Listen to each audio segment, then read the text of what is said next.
Hi, my name is Jose de Jesus with Reliable Property Management and Sales. I'm the owner broker here at RPMS Homes, and welcome. And as our newest tenant, we want to make you familiar with house maintenance that tenants are responsible for when you rent a Florida property. Now, this right here behind me is a typical Florida home. Now, there's certain things that you have to be familiar with, especially if you come from different states or if you come from apartment living. There's a lot of things that are associated with maintaining a home properly while you rent from us here at Reliable Property Management and Sales. Some of the things that we want to go ahead and get you familiar with is the landscaping.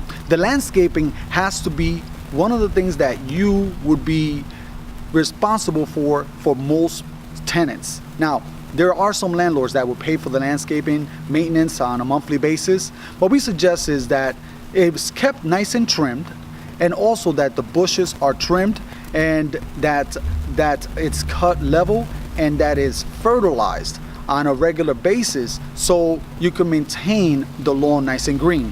What ends up happening is that most people that do not maintain the lawn, they end up getting homeowners association violations, or they end up having to lose some of the security deposit because we have to resod some of the landscaping. So this is vital that you as a tenant make sure that you are keeping up with the landscaping and the lawn cutting. One thing that will help in ensuring that the landscaping is in good condition and stays in good condition is that the irrigation system never gets turned off. They're typically set for twice a week, and it's set for a certain amount of time. Now, once that is set, that if you touch it and you turn it off because you're trying to save on water for the irrigation system, then you will be charged if the landscaping goes bad. In the summertime, when it rains a lot, you could go ahead and adjust the times a little bit, but typically they do have a sensor. Some of these irrigation systems come with a sensor, so when it rains they don't turn on. But if you notice that your irrigation system is turning on while it's raining, then you might want to go ahead and turn it off so you can conserve some of that water.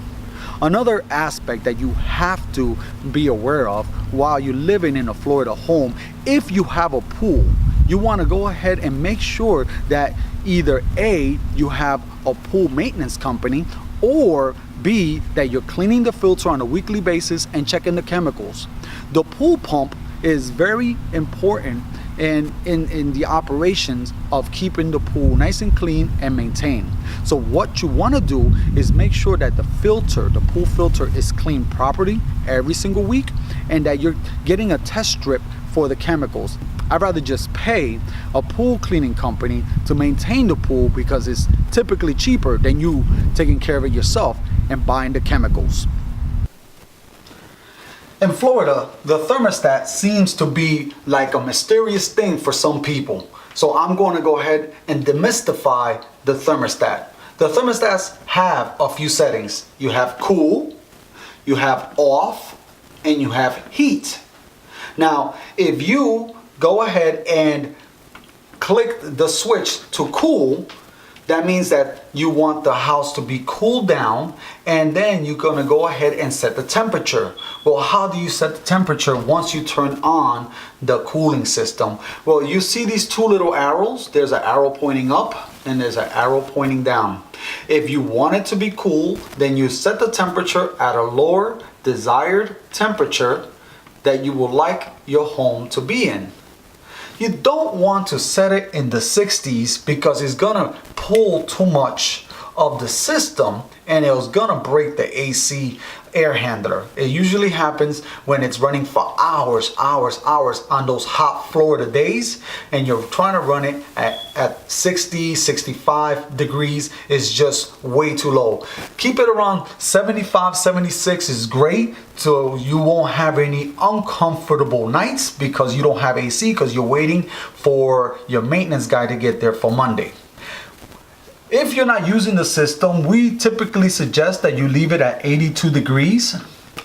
And the reason we want to do that is so the system of the house does not start developing mold because it becomes too mildewy in the house because of condensation and because of humidity. Florida is very humid, and if you have the temperature off, then the house could get muggy and then you could start developing mold.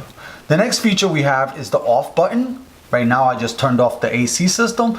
That means that the AC will not be running at all. And finally, the last feature is heat.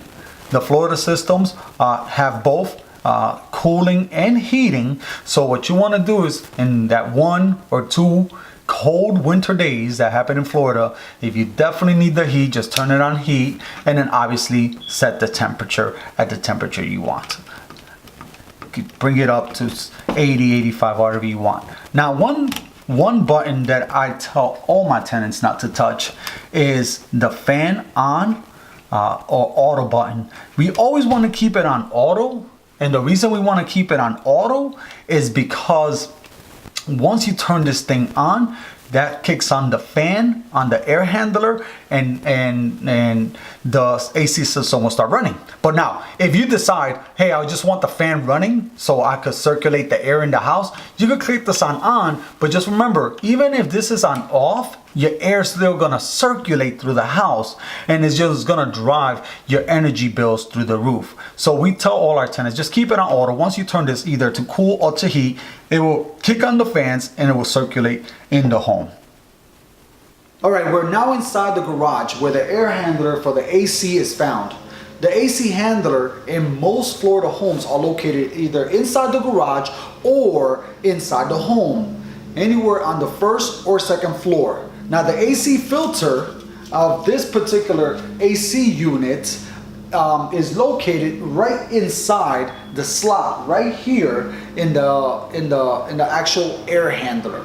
Most air handlers, you will be able to find the AC filter there where you need to change on a regular basis. So normally what we want to do is we want to remove the old AC filter. Now in this particular unit we have a reusable AC filter. In other units you will just see the regular filter, which you can purchase at Home Depot, Walmart, Publix, any department store or any local pharmacy or grocery store that will carry your AC filter. Now just make sure that you are aware of the size, so when you go to the store you could go ahead and get the right size for your home. So in this particular one, this is a reusable one. You could do one or two things. You could wash this one and put it back in, or you could replace it, and which is what we're gonna do because this one is pretty filthy, it's pretty black. So we're gonna throw that out, and we're gonna go ahead and get, I'll show you,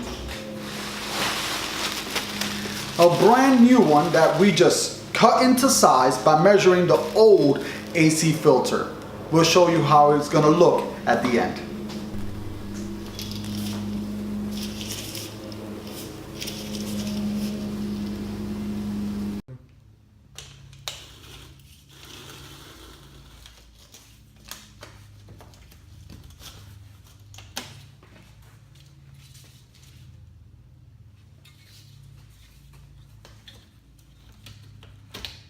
All right, and that's pretty much it. What you want to do with that, you want to make sure that the AC system is off. That's an important feature of making sure that when you change the AC filter, if you do not turn off the AC, you are not going to be able to pull out the filter because the air is circulating, is going up into the air handler, into the coils. So it will be pushing the air filter up into the coil, so you won't be able to pull it out. You'll break it instead. So make sure that the AC system is off before you attempt changing the AC. All right, in this particular AC unit, you have the drainage line right here. So we just remove this, and you have this hole. As you can see, if you see in there, it started to build some brown. So what you want to do is you want to remove some of this algae. Now, here goes the cup. And we got a funnel, so we won't make a mess. And make sure, guys, that you don't heat it up too much so you will get burned. So I want to go ahead and pour some of the hot water in there to loosen up some of the algae. And then I'm going to take a cup of vinegar. I just got this cheap vinegar at Walmart, great value. I want to pour about a cup of vinegar into the system. Some people say to use Clorox or bleach, but we don't use bleach because over time, these are PVC pipes, it eats away at the pipes. So that's it. That's our monthly responsibility when it comes to the AC unit. So what you want to do now, just run the AC, which is what I'm going to do now. I'm going to turn it on so it could just circulate and do the job that it's supposed to.